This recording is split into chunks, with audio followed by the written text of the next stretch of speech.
संध्याकाळीचे वाजले होते 5:30 आणि लग्न होतं 6चं आणि मी अजून इथेच होती कारण मीरू झोपला होता. मग तोपर्यंत मी रेडी होऊन घेतलं आणि डॅडू आले. मग मी निघाली लग्नाला जायला. मीरूला तसंच झोपवला होता.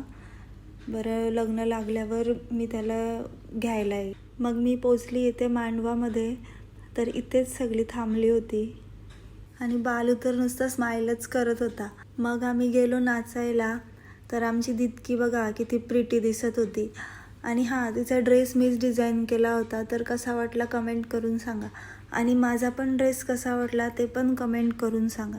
तर आम्ही नाचत नाचत पोचलो स्टेजवर. दिदीसनी दिले आम्हाला फ्लावर्स. मग झालं शुभमंगल सावधान. मग मी परत तशीच निघाली मीरूला आणायला कारण मीरू काही रेडी झाला नव्हता, रडत होता तो. मग मी तशीच गेली, त्याला कपडे वगैरे घातले आणि मग सलूनमध्ये त्याला हेअर सेट करायला आणला. मग परत आली मी मांडवामध्ये. बघते तर सगळे जेवायला बसले होते. मग मी पण जेवून घेतलं. तर जेवण पण मस्त होतं व्हेजमध्ये. आणि तिथं मीरूला पाहिजे होती आईस्क्रीम. तर मी त्याला आईस्क्रीम बोलमध्ये भात टाकून दिला होता खायला. आणि या बघा मीरूच्या फ्रेंड्स, मीरूच्या दीदीज, त्या त्याला कालपासून मस्त खेळवत होत्या आणि आज पण त्या त्याला सोडतच नव्हत्या.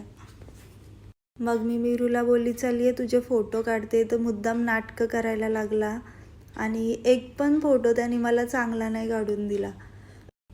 त्याला बोलली पोज दे, तर त्याच्या पोज बघा.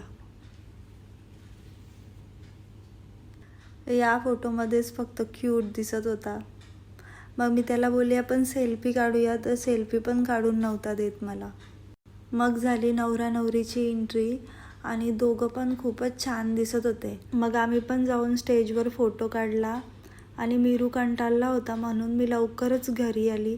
तर आजचा ब्लॉग इथे सेंड करते.